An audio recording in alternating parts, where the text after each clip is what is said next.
So, guys, today this is podcast number 15.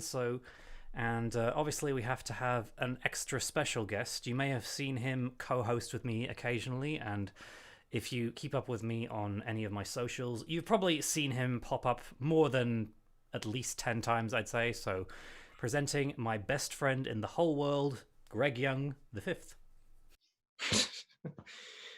Thanks for having me on, man. I really love. I love this. Easy wage. So I thought. Okay, so my name is Greg Young. I'm 19 years old. I'm an actor, filmmaker, musician. I study filmmaking in college, and I'm the Fresh Prince of Kildare. Oh, yeah, sorry, I forgot to mention that. No, you're grand. I mean, it's hasn't fully caught on yet. Yeah, I just call him Youngblood. That's like the nickname. I remember I was so excited when I realized I could call you that. And I was even just like going around telling all my friends, "Oh, I have someone I nickname Youngblood," but which is probably very sad when I think about it. But it's fine. This is fine. It's fine. This is fine. It's fine. It's fine. This is fine. You're fine. I'm fine. This is fine. It's fine. It's fun. Okay, yeah, and for those of you who don't know, Greg marks the fourth and, sorry to the other guys, most important cast member of a certain comedy film that we have taken to call That Fingless Farce. I have, of course, referring to The Nutters. That's disgusting. Get that off you now. Okay. And I finally completed the whole set, and I've gotten Greg, he's the last cast member of that on, so I finally get him on. Do you think you feel that about me, lads? I'm highly disappointed that me, didn't get called on for an interview with the famous Bobby Calloway. That was the first thing you ever did, wasn't it? Yeah, first proper thing I did with lines or something. I think before then all I did was a short film like for a community group where I directed it and I kind of was the lead speaker. But now I look back as how I acted in it. I was like, no, that is not my first film. This is my first film. Oh yeah. So why don't you tell us about the process of that? Because I think you told me that you had to audition for this as well, and you didn't know anyone beforehand. Yeah, that's right. So I remember I was in this after Fresh Film Festival 2017. I was in this kind of a joke group chat that was kind of made between a few people who had kind of met up there, and one of them shared a casting call for the Nutters, and I was by this guy called Jordan Lennon, who's in Finglas, who's a fantastic actor, fantastic filmmaker, and rapper. Um, and I had never been to Finglas in my life. I um, I didn't really know what that kind of, and I didn't get around a lot in terms of acting. I was kind of mainly starting off, so I read that, and it just sounded like so much fun. And so I texted Jordan over Facebook and said, "Hi, I'd be interested in auditioning." And coincidentally, that was the night before the auditions. Oh, I didn't know that. Oh, you didn't? Okay. He was like, "Oh yeah, hi Greg. Please come down for this time on this day." And I was like, "Oh, Dad, could you drive me to Finglas tomorrow, please?" um, so Friday night, like after school, just near summer, we drove down, and I did the audition along with the other guys. It was my first time meeting them as well, and You got cast. no, I really enjoyed the process. Of course, the piece he had me reading was like written for a Dublin accent. It was I think it was a variant of that last scene in the party where Jake confronts the bully or something, and I'm okay at it now, but I could not do a Dublin accent to save my life back then. So I was like, "See you bleeding thick." or Dick, I said, and then Jordan was just like, no. But after that, he told me that he had chosen me for the role of Owen, who was a character in the film who was he's come down from the country. He's very naive. He has no idea what life on that side of the country is like, and he's posh. He's kind of and he's cute in a way. He's like, "Hi, Jake." Hi, Jake. Yeah, I get my suitcase stolen by a young kid. I mean that that's how meek I am. but no, so we filmed that in May of that year, and I came on for 4 days, and before then they had done the school day, and I got to know the guys pretty quickly, and we had a pretty good time overall. And when the final thing came out, I just said, I love this. I want to keep on doing this. Right, take Owen with you. Oh, coming. Will you put down the fucking suitcase? Were you prepared for it to get as many views as it did on YouTube? No, that was a complete shock. Like I was actually shocked within the first 2 days of it going up. I think it got about 11K views. Really, that fast? And yeah, it was. Well, it started off pretty quickly, and then I'd search up short film in just those 2 words into YouTube, and it was one of the first few things that came up, and I was like, Jesus! I was like, I did not expect that at all. And then ever since then, it just kept on going up and up and up, and yeah, and it's ironic now because it just keeps on getting more views, and the guys, for the most part, have kind of distanced themselves from it.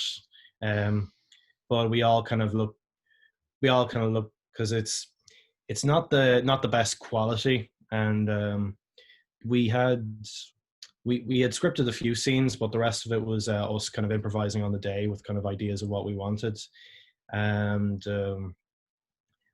I'd say for the most part, like, we made it work, and it was really entertaining and really fun to watch back.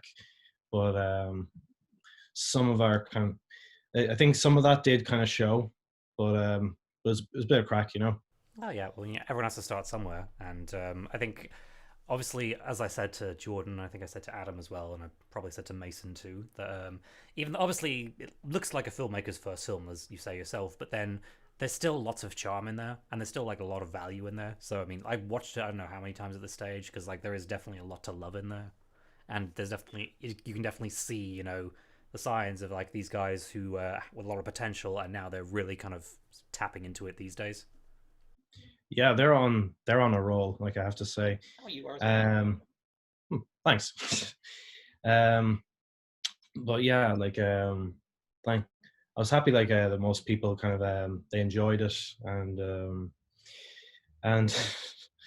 there's guys in my school who actually started quoting it to me as well. Like, one day I was just I was cycling home, and I think Stephen from across the road was like, "Hey, Greg." I turned around, I was like, "Yeah," and he's like, "Will you put down the fucking suitcase?" I was like, "Sure." Did you put down the suitcase?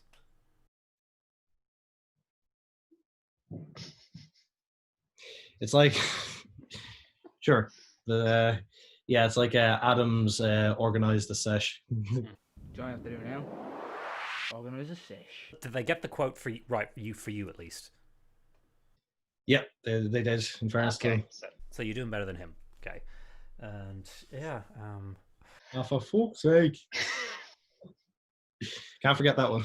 oh, of course, yeah. And, well, I think there's so many lines in that. I think the one that remembers me, the one that I just keep remembering is when you're in the Elvis suit. What do you think? What the fuck is that? Yeah, that was one of my favorite parts of the film. And just a few days before then, the guys were like telling me, like, they kind of planned out that scene, and they said, "Okay, Greg, could you come along with a cowboy suit, or do you have anything like that at home?" And I had my Elvis jumpsuit at home that I'd worn for Halloween a few times, And I said, well, I don't have that, but I have an Elvis jumpsuit if that's any good. They said, yep, bring that. And I think I was walking around the house in that suit for like an hour before that it was shot, and I was just wearing the sunglasses around, and the lads were in the house. They're going, "What the fuck are you up to?" I was like, "I'm Elvis," and I said, "Oh yeah, what else would you be?" Yeah, and then it was you reunited for the Christmas special, and you actually wrote your own scene for that, didn't you? It's Christmas. Oh my god. You know. Deck the halls with boughs of holly, fa la la la la la la la la. I did with Jordan, yeah. For the Christmas special, I was it was kind of a brief cameo over a phone call, like FaceTime, and I just filmed that. I actually filmed it on the other end of this room, actually. Most famous. Set up the Christmas lights behind me. Had my dad pretending to be my dad. The other Iconic line. Wait, Are you? Jake, are you naked? No. Dad, don't come in. No, Jake's no. naked on FaceTime. I'm not. What's going on in there? Jake, put your jocks on. Because of course Jordan would have to be naked in that scene, wouldn't he? Oh yeah, of course.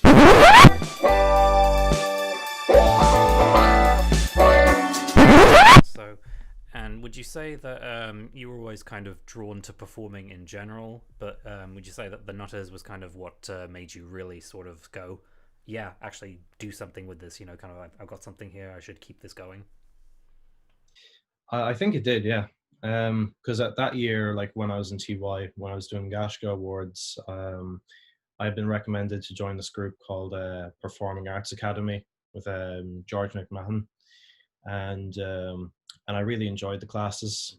And I think after that, my friend Liam Boland got me involved with Kildare Young Filmmakers in my local area.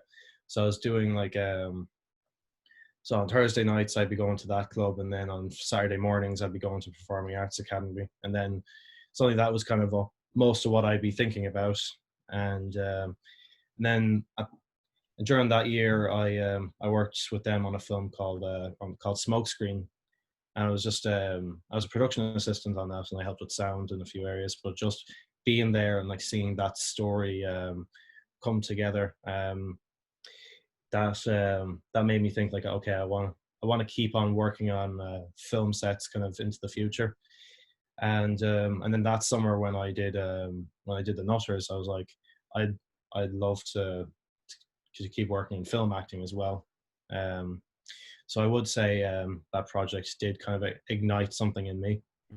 And I remember in our very first conversation, you were telling me a story. I think it was from these acting classes that you were going to, that you managed to kind of really shock people with that, how well you did I think it was an anger scene or something. Yeah, they probably weren't shocked at how good it was, but just more how loud it was. Yeah. For those of you who don't know, I think every actor has their particular thing, and Greg's thing is he loves getting loud. So I think I should probably roll a montage of, Greg's loud moments in everything he's been in. They're heading towards us.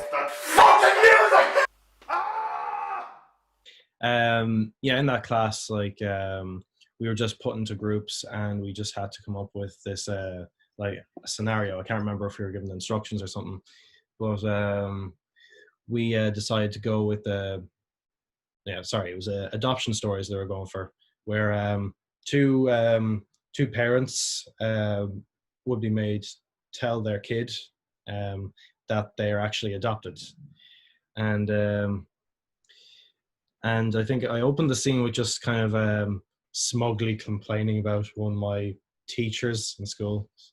And then I sat down, and then they tell me that I'm adopted. I'm like, wait, you serious? I'm like, yeah. I'm just going, oh my God. And they're like, son, we're so sorry. I'm like, then why the fuck didn't you tell me? And then I just went on a big loud rant, and then I ended up storming like away from like the group, just like behind the seats. And I was like, you two, I'll see you in hell. or something like that. And yeah, and after that, like the guys were the guys said, "Oh my god, I just shit myself," and then George, well, not literally, and George just looked at me and said, "Greg, you're very welcome to this class." And throughout the year, like he continued to be like very supportive, because I'd always try and bring something different to stuff we were doing. That year we did a play called Avenue Q. Social life is online.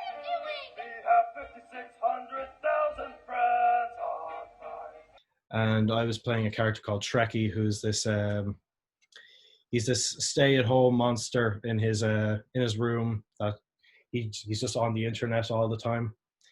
Like in the original version, he was watching porn all the time, but in the kids version that we had to do, he was just addicted to social media. Oh. You were playing me, basically. Yeah, I suppose it's me too. But you don't sound like this all the time.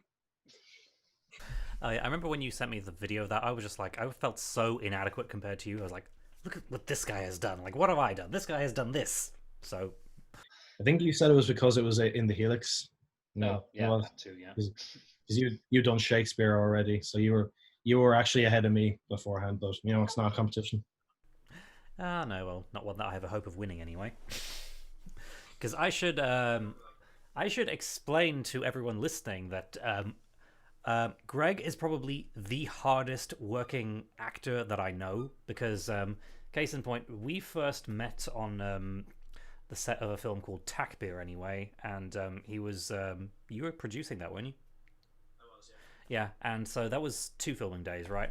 And for the next 3 days of that week, he was away doing a feature film called Ring a Ring of Roses, and I think that was during Easter break of the year he was studying for his leaving cert. So you think, in addition to doing exams at the end of school, he was still hustling and doing 2 different things in 1 week, and that's just that's the kind of work ethic you get. Because and even the start of this year, before we went into lockdown, he's also in this lovely film that myself, Adam Douglas, Tom Fitzgerald, and don't know if I've had any of the other cast members on here, but anyway, it's called Mr. Peterson, and Greg filmed his part for Mr. Peterson in the morning of one day, and then in the evening he went onto the stage to do a play.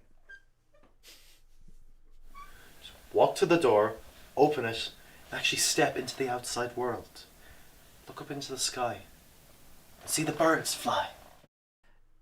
Would you say that kind of that hustle mentality that you're in, did you have to learn that at any point, or did you already kind of think from the start, okay, this is what I have to do, I have to just get this, I have to always kind of keep this hustle going to get all these credits under my belt so I can get good and get experienced? I think I did to a degree, but it was only kind of in my last years of school and kind of started this year where I kind of had to kind of realize what that was all about. Before then I'd mainly just be driven, like before I got used to like using public transport or something like that. There'd be some casting notices I'd see like way back last year, or like if they're far enough away, I'd be like, nah, I don't think this is for me. But now I do it, and I just find a way to get down there, because I was a kind of a late bloomer, kind of adjusting to like public transport and like the train system and bus and all that. So I'd say like before I was I definitely started getting more stuff when I turned 18, and at the start of college, where more work was happening kind of around Halloween, around that time, and where I was in the last week I had off before I had to go back to college, I had something on nearly every day, and it was and that was really tough. Then I just had to kind of it was a day actually I was working with you actually on in Bray, or when I was on the bus ride home, I was just thinking to myself, is this really what it's all about?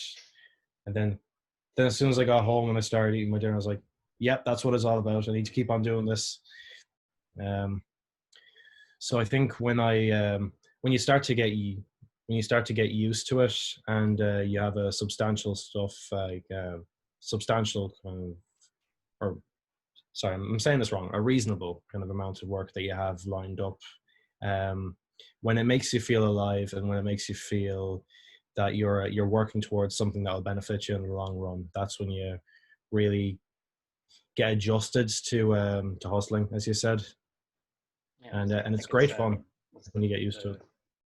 Because I think it's just, it's obviously it's not just in the arts. I think it's any job that you have a passion for. Because I have a farmer who lives just down the road from me, and he says that like he loves farming so much. He says, I've never worked a day in my life because he loves what he does so much, and it's like it involves has to go to bed at 7 p.m. like to get up early, and he has no problem doing that because that's just what he loves to do. And I think even like the very last thing I did before we went into quarantine was it was a short film, and like one of the filming days was a full-on 12-hour day. I was like getting up at 5 a.m. to be in Kulok for I think 8, and like didn't finish until 9 that night. And again, it was like probably close to midnight by the time I got home, but I just had no problem doing it because it was just so. I just like when it's something you love, you have no problem doing it. I think. Exactly, that's it. No, I think you summed it up pretty well there. And so, out of all the many projects you've acquired in your short time in the industry, do you have a favorite kind of acting role or favorite roles that you've done so far? I think there's a few that would be that I would hold pretty dear. One of them is definitely when I played Robert in Scarlet. You're the most affected out of all of us, and that makes you more breakable. It was a very small role, and kind of as a side to me producing the film as well.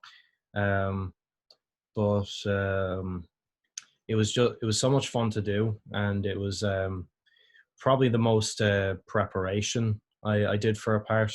Really? Yeah, because I usually didn't do as much as I would for other roles. So when I came to that, I think after 2 takes, I think they're happy enough with the work I was doing. So, and I was working alongside James Stephen Walsh, Harley Coberly, and Nina Donnelly, and oh yeah.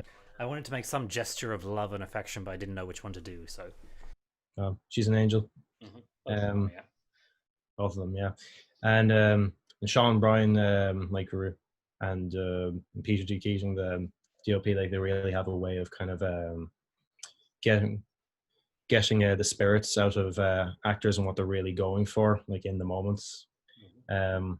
So I feel like those when I watched the clips back, when I saw the work I was doing, I was thinking it was really something I loved doing. Aside from that, I've worked a few times with Zach Gould now, and No, sorry, I shouldn't say that. All right, we'll save it for the teen drama, yeah. And I've worked with him. I've worked with him 3 times now, and my favorite. I've done. Excuse me.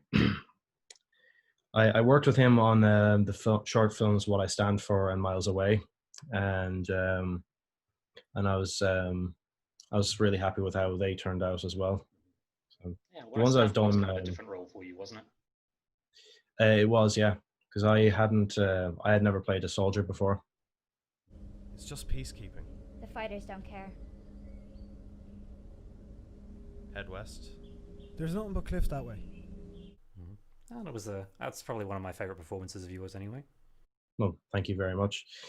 And I think at that stage I wasn't doing a lot of roles with my beard clipped, so it was, yeah, I was like, I look 16 again. Mm-hmm. Yeah, because you thought you were going to be playing a different character, but then you ended up cast as a soldier. So Yeah.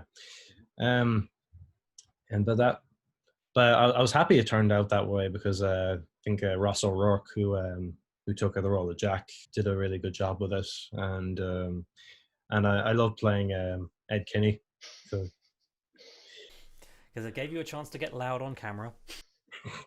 well, it did. Tell Yeah, that story about poor Mikey Kane on sound. Mikey, I love you, but but there was a yeah on the when we started doing our scenes in the bunker in the Glen of Downs.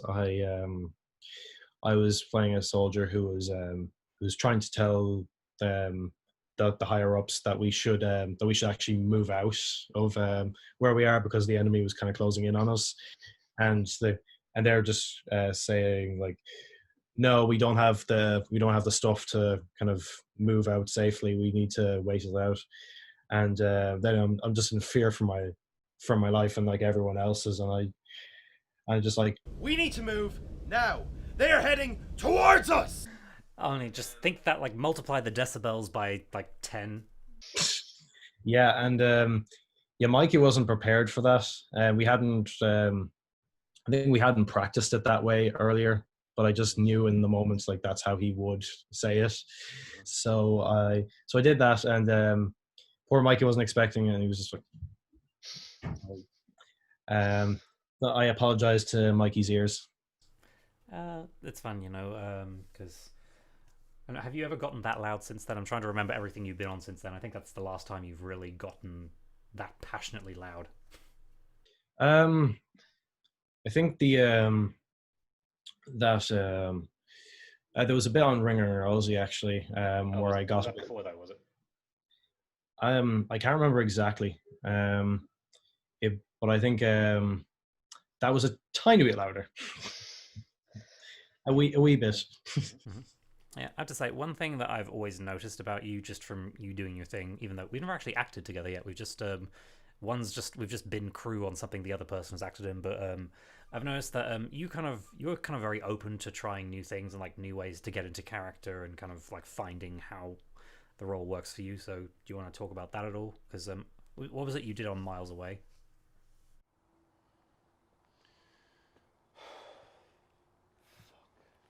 Don't be upset. How could I not be? So when we got to set, when we were like setting up to start, at one stage Jack looked at me and he was like, call me an idiot, because at one stage of the film I call him an idiot, and I was like, oh, you're doing Meissner, okay.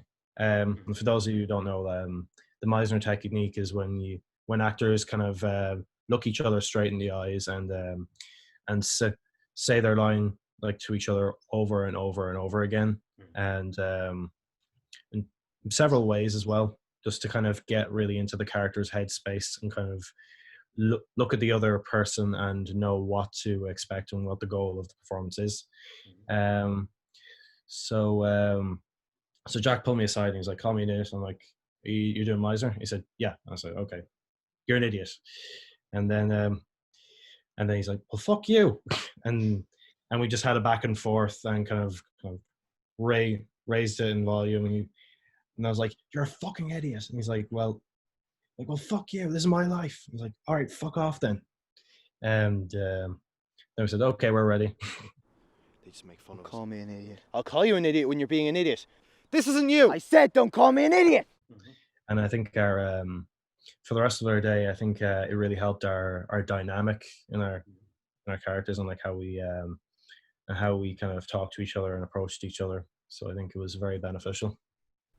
Yeah, I think I remember we had this talk on the phone a while ago where it was you talked about how sort of like you kind of tend to be drawn to the angry roles or the roles that require anger, because I think I wish I could remember exactly what you said, because you said it very eloquently, but you said something like the dog on the leash.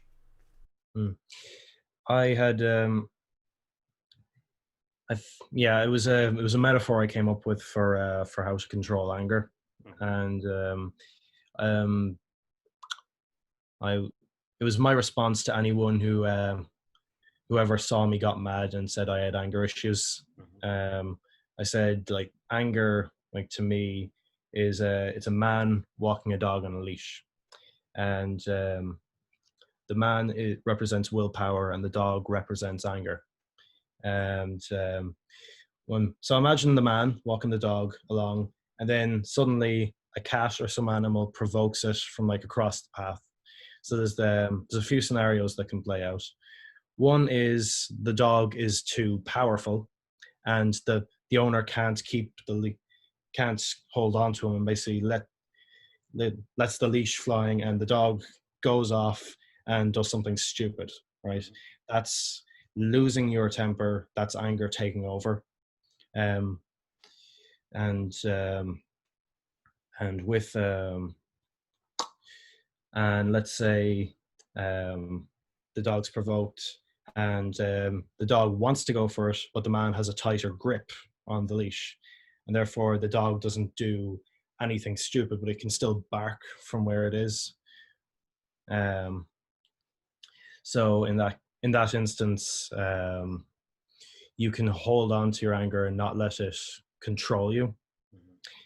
And in other instances, the other instance I came up with is a man can hold on to the leash but extends his arm a bit so the dog can get a bit closer, show what he's about. Then that's someone like showing how serious they are about something. So that's how far anger can. There are ways in which you can express your anger, but not let it take control of you. You can kind of use it to shoot down kind of or shut down kind of motives that might do like damage, you know. Because sometimes what people have told me is like, usually if someone approaches you and tries to start a fight, if you kind of raise your voice to a certain level and say, no, I don't want this, you just fuck off and leave me alone. They said like half the time they will leave you alone if they know that you if you're sure of yourself, and they know that things can get real. But I think learning to control your anger is a very important thing, and I did have issues with that in the past. And kind of later in life, how would I say? I'd say I honed it in a bit, and I became a lot more relaxed and easygoing, and I rarely ever really get angry these days. What I always enjoy, and I think this is a separate point, but I always enjoyed getting angry on camera. Yeah, that's what I was getting at. Yeah. There's I apologize, but you did. But I always found it like really fun to just like to let loose, but not just in the scenery chewing way where you just go fuck you, and fuck you, and you're cool, fuck you, I'm out. No, but what I really admire in actors like Jack Nicholson or Al Pacino is they understand that anger is a very complex emotion. Sometimes what can seem like anger to people can actually be deep-rooted fear. That is a way of letting out anger can be a way of letting out pressure, or letting out annoyance, let's say. I think whenever you've probably seen me shout for a role, it's usually out of annoyance, where, as you say, I get typecast as the straight man who Surrounded by idiots. Surrounded by idiots. Yeah, and that's fun too. But I always do enjoy getting chances to showcase it in a way that's it's more three-dimensional, more human, more internalized. Because when people when great actors like Pacino or Nicholson or Liam Neeson, who's my favorite actor, when they like when they do express angers in that way, and they give like a fully three-dimensional performance, it can sometimes teach people a bit more about their psychology and where some of these feelings come from and how it manifests in people and how different ways people deal with it. Learning different ways like people can go about their lives or deal under pressure is a very important thing, especially for me because I grew up with Asperger Syndrome, and it hindered my kind of learning and communication for most of my life. In the last couple of years, I learned how to maintain better eye contact with people and explain myself better, deal with my anger better. I don't know if anger issues was brought on because of my disability, but it might have had something to do with it. Yeah, I had plenty of anger issues as well. Yeah, so maybe it is. Well, I think maybe just like it's kind of a more like a natural response to be kind of be in a world that kind of doesn't necessarily understand you or kind of, you know, says you're this, you know, and tries to tell you what you are, what you ought to think, and what you ought to feel. And you're like, you know, people saying that you have anger problems, but you know, they're just like assuming and kind of telling you what you ought to think and what you ought to feel, but you know better than them, and that can be very frustrating for us, I think. Yeah, I think you summed it up pretty well there. It can be if you grow up with something that helps you or hinders your understanding of the world around you, and suddenly it piles on you. It can be a natural response to just get frustrated about it and just let it out in some way. So I do think it is deep rooted in that.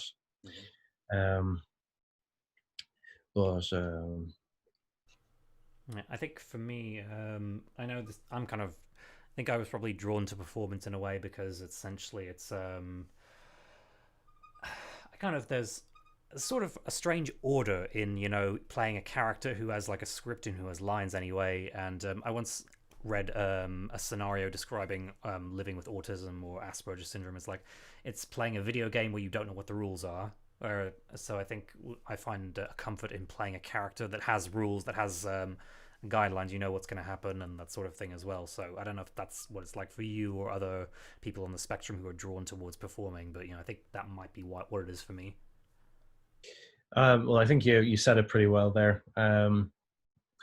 I have a mild autism, so I don't think I know like more extreme cases could manifest itself that way, like from what I've heard from such people. But I completely get what it means. But I think when I was about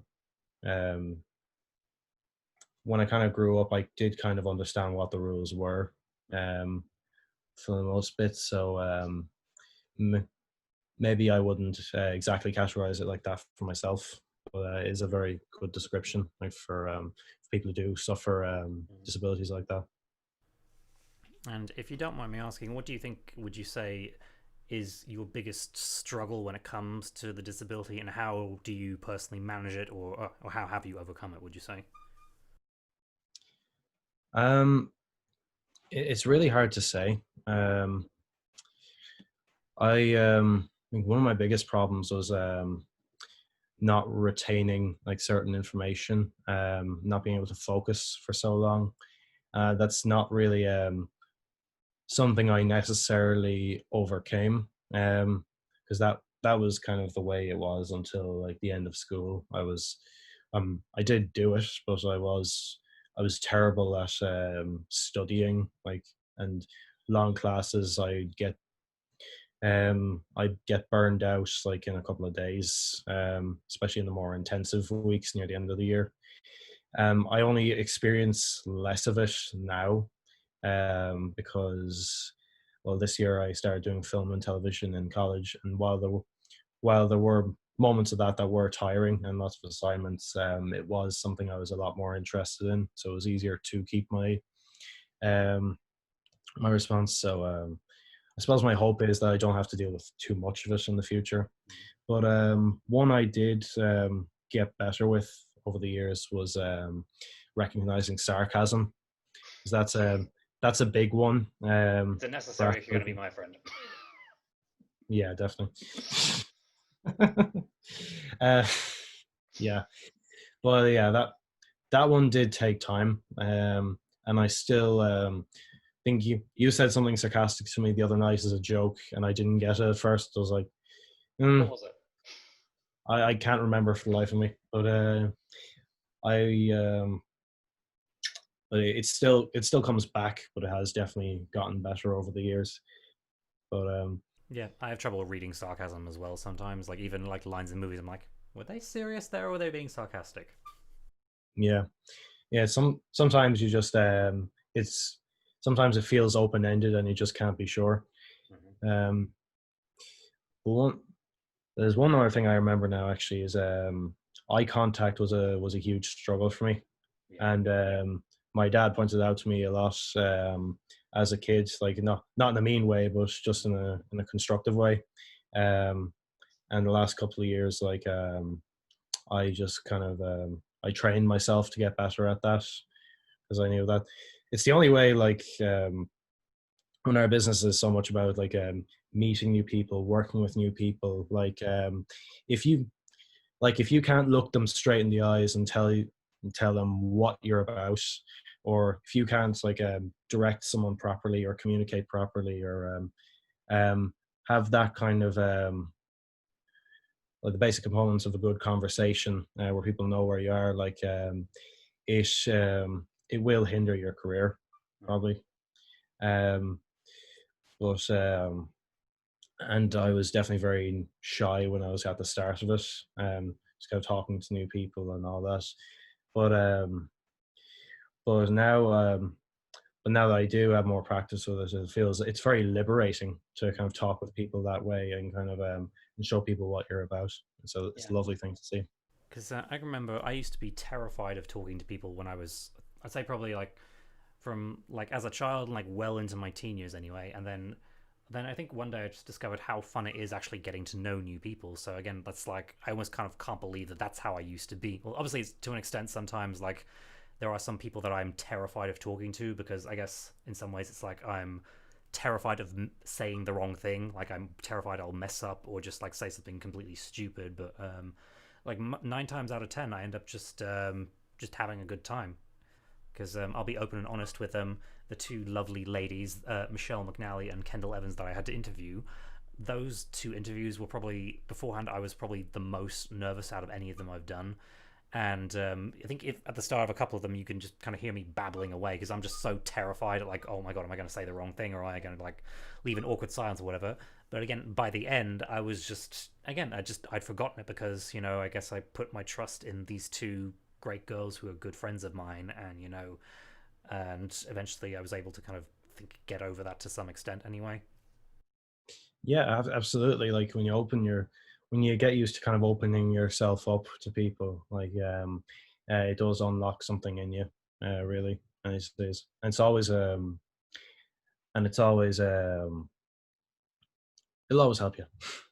Oh well, speaking of things that will always help us, you are probably like the most dependable, trustworthy, and again hardworking person on set. And just what is it that kind of just drives you to kind of just kind of be the way you are? Do you think? Hard working, would you say, or Oh yeah, just hard work, dependable. Because I always say that it's like you never know. You can never be entirely sure in even just not in just this industry, but in life anyway. Like who will have your back if things are tough. But I haven't known you that long, but I've known you a while, and I can honestly say that I know that 100% you're one of those people that will always have someone's back in a difficult situation. And it's like you're someone that we can always trust and count on, and that's something that's very important and valuable to me anyway. Right. Well, thank you very much for saying it. But yeah, you asked me about what drives me to be that way. I think most decent people are kind of driven to be that way for a number of reasons. And there's never just one reason. There's a mix of reasons. And I can honestly say like there's moral reasons for it. There's the selfish reasons for it even. But it all like say like a selfish reason might be this hardworking, be this dependable because it will further your career. And and it's not the angle I'd like it to come from, but it's not wrong. Um, the what I always tell myself is, because I'd want people to do that for me. And thankfully I do have people who are like that for me. Many people. There's too many to name. You're one of them as well, I have to say. But like, you'll always listen to me whenever I need to talk to you.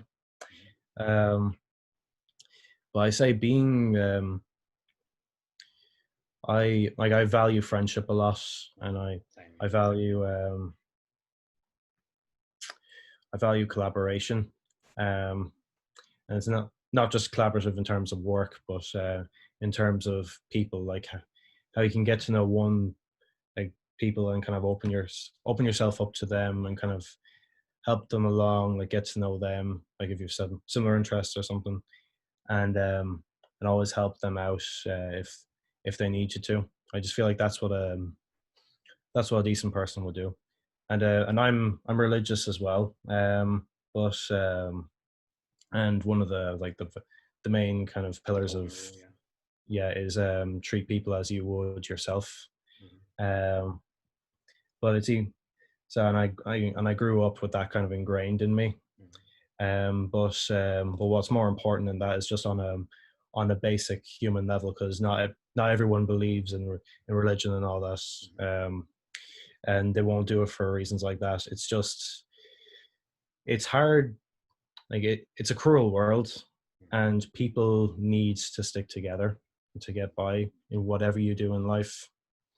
Yeah. So in life, in work, with long-term goals, with friends, keeping yourself dependable, and being there for those who need it is a basic role as a human, I think. Yeah, I have to say that, well, you know, guys, I don't know if quarantine will still be around by the time this goes up, but I have to say that 100%, you know, since this thing started, I probably would not have kept my sanity or kept my spirits up if I didn't have this guy being there for me and being my friend, because, you know, I think it's, you know, it's actually even just a part of my day always feels just that little bit empty if we don't talk about something. Because, sorry, I don't even know where I was going with that. I just wanted to say that you're a fucking fantastic person, and I love you. And again, it's any time that, you know, there's so many of my friends who haven't met you yet, and I'm just like, tell them I can't wait for you two to finally meet, because, you know, it's like you're just, it's as if, well, once you're in the area, it's as if you were always there, and we can't imagine what it was like not having you there. Oh, thank you so much. But it's all my pleasure, you know. Because I can't even believe that What I Stand For was the first real time that you worked together with Zach and me on something, because it kind of feels as though you're like one of the originals there from the start, you know. Yeah, it was a great feeling, and there was a great vibe on set, like from working together and all that. So it was great fun. Yeah, I think even what you said about collaboration and community, that's kind of, I think that's why I enjoy working on What I Stand For and Miles Away so much, is because it felt like just, you know, a bunch of people really passionate about what they do, just kind of coming together. And obviously there wasn't any pressure on us, you know. We weren't like, you know, we have to get this done by now, we have to just get this and this and this, you know. Or like, sometimes sets can be kind of very pressured and high energy, but then I think it was just everyone knew what they needed to do, and everyone was happy to work together, and just we just kind of, the magic just kind of happened without us trying to create it, and I think that's what's great. Yeah, and on Miles Way we wrapped early as well, so that's a bonus. And as you said, like, we didn't have a feeling of like pressure to get it done under a certain time, and we just all knew what we needed to do. And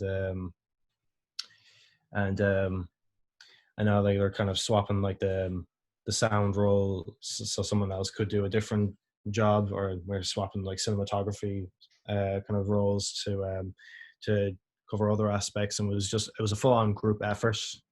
And that's what made it great. And so yeah, and Would you like to talk a bit about your music as well? Because 9 times out of 10, if you have Greg on set, he's going to serenade you with a song, and he genuinely has a voice like an angel. I think singing was probably the first thing I saw of yours. I think I saw you as a singer first, then an actor. Yeah, I do. I do like to sing. I won't shut up. Yes, music was one of the first few things in life I really enjoyed doing. Because I was I went to a Christian school, and you're always singing in those schools, even if you don't want to. Like you're going to the church like at least once every 2 weeks, and you're singing hymns and you're learning them every day. So I think at 9, I think people said, "Oh, I think you have a nice voice," and I couldn't tell what good singing sounded like back then. But I was like, "Oh, you like it? Okay." But then when I got to secondary school and kind of more people were like listening to music or something, like being a good singer became a more kind of worthy thing to hold on to.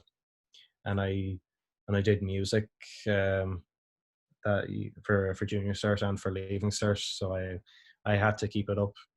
And for a while I thought that I wanted to be a musician full time, and I still want to do that. I still do gigs. I did I think I did 3 not too long ago, and in the Maynooth live sessions, and Anthony O'Reilly came along to do his stand up as well, and it was so much fun to do. So yeah, singing and playing guitar is just it's liberating for me, really. And so yeah, and I have on a few occasions just sang or like played clips of music for films, just as favors for friends. And if someone mentions a song on set, you won't be able to shut me up. I can't stop myself. And I think there's one that you wrote. I think I can't remember if it was before quarantine or during anyway, but you've performed it on many a podcast. And I think I can remember the first time you performed it for me. It was over the phone, and I think I was genuinely just kind of, I stopped what I was doing. And I think I was just standing there for a few minutes, just listening to you. And I could actually feel like my eyes watering a bit. Really cool. Yeah. Thanks. Well, I think I've heard the song so many times now, I'm probably desensitized to it, but it's still a good song. Well, thanks very much. Yeah, I did write that during quarantine, and you'd like to write more songs, do you think? Oh yeah, absolutely. When I think when that song finally came together, like I'd only written one song that I was like fully proud of before then. That was an instrumental piece, and then but when I finally did Right Here, which is a song you're talking about, with words, I thought I got an idea of maybe like trying to record an album, like when I get out of quarantine, and like when I have some more songs that I really want to put out there, like get a big group of people together, like try out a few styles, and just put it out there, like see how it goes. Like that's something I'd really love to try. And we'll be inserting a clip of Greg performing at the very end of this interview, so if you want to hear what he sounds like, keep on listening. Sing it all over again. My head comes back to the ground again. I need you here. I mean, it's hard to kind of just find just one thing to describe Greg, because he seems to just there's so many people who they dabble in multiple things, but he seems to excel at pretty much everything he does, because again, we first met on the set of, as I said, on the set of Tack Beer, that was a really fun day, because I only had 3 lines in that film, and I kind of only did it because like Greg said, oh hey, I'm producing this thing, can you do you think you could fill this role? And I was like, yeah, sure, because the director Sean Bryan he was really nice and really kind of, hands-on, and he seemed like a good guy to work with, and I wanted to kind of get to know him a bit more. And we had the lovely Harley Cubbly on set. I guess it's a video, so. Oh, hello. Okay. and so it was a chance to see her, and of course it was a chance to meet Greg in person. And I don't remember much about actually acting on that day. I just remember that set was so fun because we were in the Betsy in Swords, which it's a bar restaurant, isn't it? And they I think they let us have like the entire downstairs, and what else did they let you have certain things from the bar, didn't they? Yeah, they I I bet as soon as this goes up, that place is gonna get rang up like non-stop. But they were kind enough to give us a selection of free food and drink while we were working. We might need to cut that bit out. Well, you know, and who the friend John McArdle, who I haven't seen since then, so this is the only story I know him by. He was playing my assistant paramedic, and it was a while before he was needed. So, what did he do to pass the time? Well, I think he looked at the script first, and I think John, if I'm remembering this wrong, I apologize. But I remember he went upstairs and then he came down with a drink. I think it was Orchard Thieves. I know that as John's drink now because of this story. Yeah, no, I could have been completely wrong. Maybe it was a lager or something. But it was something. It was a color like that, and I remember I looked at him and I was like, John, and then he just looks up, kind of, am I doing something wrong? And I was like, drinking on the job, and he just started laughing then. But no, John's fantastic. He's I auditioned him for a project I was working on. Well, I'm still working on it now, but I had a few setbacks, and he just blew me away in the audition he gave. So I definitely need to start working with him more. Forgetting how young he is, because he's 18 now, isn't he? Yeah, he was 17 when he auditioned for you, and you couldn't believe he was that age. Yeah, well, I think I'd seen it on his Facebook, and I'd said, and you're 17, is that right? Now, when I met him in person, I said, okay, I must have got something wrong here, but no, he said, yeah, I'm 17, and then Adam's right beside me, and he's like, you're 17, really? And I said, yeah. And he's like, yeah, and I said, oh, when you walked in here, I thought you'd be like 25 or something. He's like, yeah, I get that a lot. And then poor Adam has the opposite, where he was out in the smoking area in some club in town, and someone came up to him and asked him what he was doing there because they thought he was only 13. I forgot about that one, actually. Well, we love you, Adam, really. Even if you do look too innocent to be exposed to our sense of humor. All right, doggy. Doggy. No. I didn't say that. No, I didn't say that. Yeah, and you were also the first thing I saw of yours that you produced was a music video called "Way Above the Skyline." Together we'll be dancing way above the skyline. Oh, together, me and you, yeah, we'll be just fine. So in 2017, summer that year, during that year, there was this fantastically talented rapper called Sean Hughes, who's known by Lil Red. Who I think I'd only met him once, I think, so I didn't know him that well. But I'd seen a couple of things on his Facebook. He was a very talented rapper for his age. I think he was 15 or 16. And tragically, that year he passed away due to sepsis. And his friend, who was someone I met on the Nutters as well, Adam Dunn, recorded amazing singer, amazing performer, and he made a song to tribute him called "Way Above the Skyline," which as soon as I heard it, I fucking loved, because it's a very optimistic kind of dance song. I just want you back here with me. So give me wings and make me fly. I want to see you red one last time. And like when you showed it to me, I was just kind of blown away, because I showed so many people that before they even met you, and I was like, this is what this guy is capable of. And I think it's a great message. It sends a great message to people, because it's a real pet peeve of mine in this industry, especially in Ireland, where, you know, in all the film groups, whenever there's a project going up and it's unpaid, you always get these people like tutting and getting their knickers in a twist over unpaid work. And I think We'll just call it abuse. sorry, what?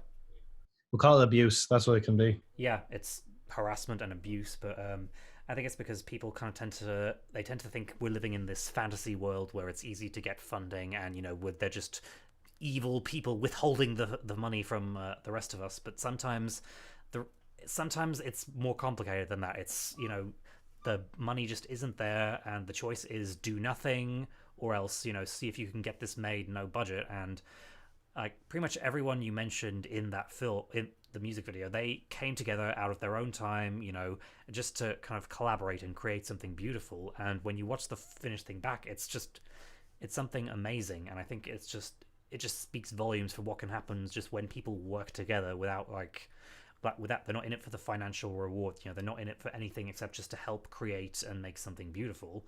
And I always say that if you can just check your ego at the door and just kind of do these kinds of things as well, and just help someone out and collaborate, without looking for any gain from it other than the fact that you've helped someone out, I think that says a lot for your character and what it can lead to even better things for you in the future. Yeah, no, absolutely.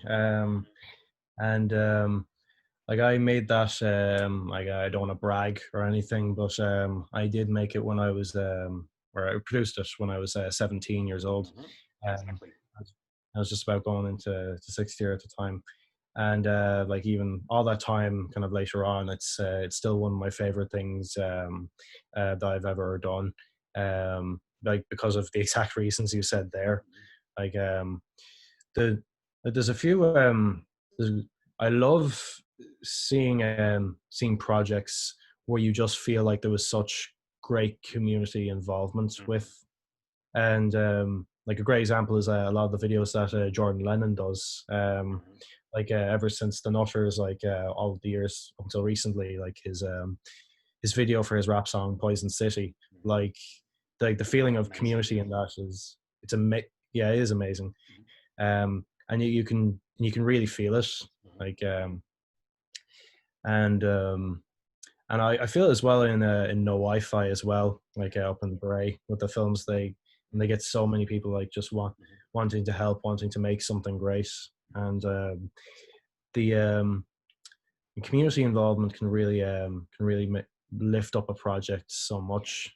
And because Anthony Ian, our wonderful sound expert in No Wi-Fi, he's does sound for a few episodes of The Gumdrops, and I think after we'd filmed Miss Lucy, that was the third filming day, but it was the first episode chronologically. But we had a No Wi-Fi meeting the day afterwards, and I was just kind of very humbled when he just kind of got up in front of everyone and says, "I just want to say, yesterday the shoot was just really well organized, like good management of time, and it was such a good.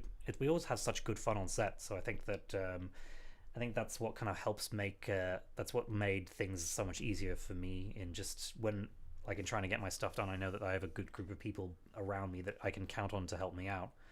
And it really pisses me off sometimes when people who kind of, they've maybe heard things or, they kind of like got ideas into their heads about the group, and they talk themselves out of not getting involved. I'm just like, get involved, work with these people, see for yourself. These are great people. I would not be still with them after, I think it's nearly 3 years I'm with them now, if they weren't such a great people to work with. So that's just what I want to say to anyone out there who may be having doubts about collaboration or doing unpaid stuff or just any of that in general. Sorry, I went on a bit of a tangent there, but no, I think it's definitely great points you made there. In relation to like working for free, like I guess after a certain amount of experience you've had, like putting the price on it then, like because I suppose like you could have spent like a few grand on acting classes like by that stage and have a fair bit of experience, or you could have spent a few grand on college and buying your own equipment, like and after you do a certain amount, then it's then you should be able to charge us then. Like I completely get that. Yeah. And and later on, like Mike Moore's kind of gotten to that stage as well, because he's got so much great experience and he's a fantastic cinematographer. And and now he's saying like I don't need the paid gigs anymore, which is like fair play to him. Like, but so I understand like people saying like when people put up unpaid stuff for like saying we understand if it's not for you, we're just looking for the people that it could be for. And then it always turns into a soapbox from someone who's just kind of seems to just want to vent or something. Yeah. So I'd say at that point, like, if something's for you, like, and this is a message to people in film networks, like, you can think what you want to this, I don't care. But if an ad goes up and it's not for you, don't click on it. Do not waste your time. Like if you're not gonna like get anything, yeah, like just pass by it. Like and commenting is kind of a waste of time if you're not going to get involved. Like maybe unpaid work is unpreferable. Like I believe people should be paid for good work, but sometimes with the way the industry is in this country, sometimes it's just not feasible. And then the way I like to see it is that like you don't know what filmmaker who's like making their first or second film, and they simply just do not have the money. So if they make this one and it turns out really well, their next one, they might finally have something to point to, that they can get the funding for that. And if you worked for them the first time and they liked what you do, they might bring you back, because that's happened to me a few times as well. Yeah, exactly. So yeah, like final thing I'll say on that is like getting into arguments over it, like it's not your place. So don't be a dick, basically. Yeah. So other than continuing to not be a dick, what would you say your hopes for the future are? No, I might be a bit of a dick in the future, who knows? On camera, just on camera, Just on camera. We've seen you play that role really well. Thank you. No, I didn't say anything. Thank you next. Thank you next. That's his next cover, ladies and gentlemen. Oh dear, you've fallen over. For fuck's sake. The only person whose clutziness could be measured on the Richter scale. Jeez, that's like Anthony's TV falling on him. I watched his film earlier, and there's a scene where he's in bed and he thinks he hears a ghost, and was like, "Is the TV going to fall on him now?" That would have been great if you'd reenacted that. Yes. But yeah, so yeah, hopes for the future. I hope when quarantine's over that I can get back to working, because it's one of the things I miss. Last week I was helping out my friend Liam Boland with a music video for our friend Mike again, because he started rapping during quarantine, and when I was on set with him, I just realized like how much I missed that whole atmosphere. So I want to keep on working. There's a few projects I have lined up for the next while, and I want to, over the next couple of years, I want to keep on pushing myself, learn new things, learn everything I can, like meet new people, meet the best people I can, and live a good life, be a good artist, and that's mainly it. Is there anything that you'd like to say before we wrap this up? No, I just said thank you very much. If you want to see some of the stuff I've worked on, There'll be links in the description. Yeah, we'll put a few links in the description, and if you want to check me out on Instagram, I'm at greg.youngv. On Facebook, I'm just Greg Young, my name, and YouTube the same. So if anyone wants to check it out, I'm sure there'll be a link in the description. And some of the content features me, so definitely do check that out. Absolutely. Yeah, we did 2 quarantine scenes during all this. Yeah. Hopefully more as well. Yeah. We did Schindler's List and 13 Reasons Why. Please check that out. Yeah, the 13 Reasons Why one's probably my favorite one that I've done so far. So Yeah, well, you actually made yourself cry for it, so fair play to you. Well, yeah. So I'm not going to say any more. We'll tantalize the viewers. With just that little bit of information. Hopefully they check it out now. So I have to say thank you so much we finally got Greg Young on here, and this was definitely one of my favorite interviews that I've done because, well, he is one of my favorite people in the whole wide world, and hopefully I was hoping to move him to tears with my compliments, but you see he is as strong and resolute as ever. But thank you anyway, Greg.